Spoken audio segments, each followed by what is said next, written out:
Let's take a look at how to move and do some other basic controls in Minecraft education. Currently, I'm using a keyboard and mouse device with my left hand on the keyboard, my right hand is on the mouse, and I see the control tips on the screen. I can press the H key to show or hide those control tips. If you don't see them, you can press it, and you'll see that pressing W allows us to go forward, the S key lets us walk back, A walks to the left, and D walks to the right. I can press the W key twice, and that lets me run.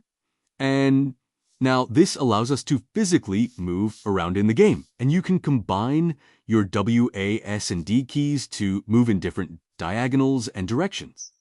So now let's use our mouse. Moving our mouse moves our head or our eyes and what we're looking at in Minecraft. So if I now combine the two, moving forward while moving my mouse, I can walk in a circle, or pushing the different buttons, I can now navigate much more like I would be in real life. Now, the next option that we have on our list here is jump. So pressing the spacebar lets us jump. I can walk forward and jump. I can walk back and jump. And so jumping is a really helpful way to navigate over different blocks in Minecraft. Since I'm in creative mode, I can press the spacebar twice and I can start to fly. So flying high to the sky, I can go up, I can use my keyboard to move in different directions, and just like walking and then running, I can press the W key twice and I can fly really fast. So let's return kind of back to where we were, and I can see it in that menu where the Shift key says fly down. So I can press the Shift key and I kind of fly down, or I could press the spacebar to stop flying and I return back to the ground. Now that menu is dynamic, meaning that Shift key, instead of saying fly down, I can press the Shift key and I sneak, or I get that crouching motion. So let's change our point of view, and I can press the F5 key to see ourselves as we are going to move. Pressing Shift, we can see that we are crouching. Crouching is really helpful, one, to walk slowly, but also if you were to walk near an edge or a cliff and you're sneaking and holding the Shift key, you won't fall. Now, if I were to walk forward now that I am not crouching or sneaking, I would step off that ledge and we just step down. So let's change our point of view back, press F5 again, and I return myself back up, and let's bring ourselves back up to this solid ground here.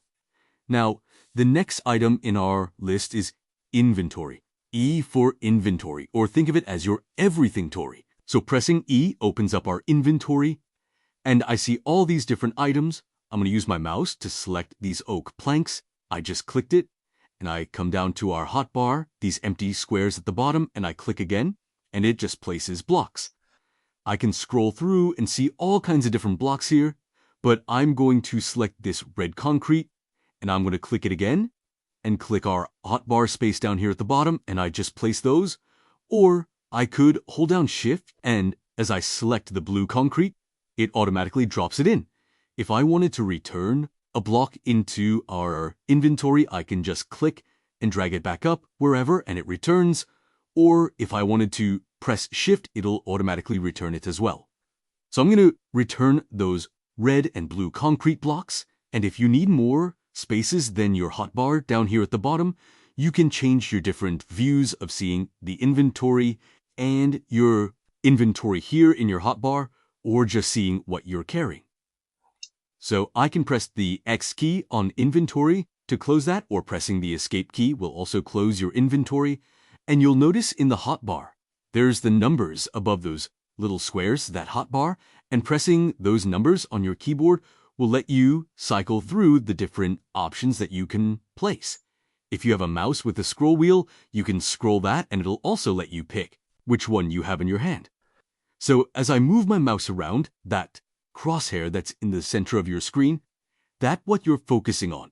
And you'll see that as you bring it closer to you, you'll see that there's a black outline on the ground, and you also then have some mouse tips on the right corner of your screen. If I click the left button on my mouse, I am going to mine, and if I right-click, I'm going to place. So I can mine and craft. Minecraft, pretty cool.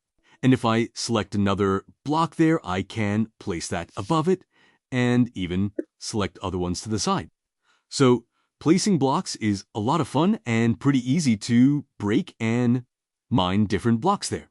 If at any time you were to press the escape key, you can pause, but a very common button that a student or yourself might press is the F1 key. Instead of pressing the escape key, you might press F1, and that'll hide all the on-screen display. Just to return all of that back, press F1, and everything returns. So have fun as you mine Aincraft and Minecraft education.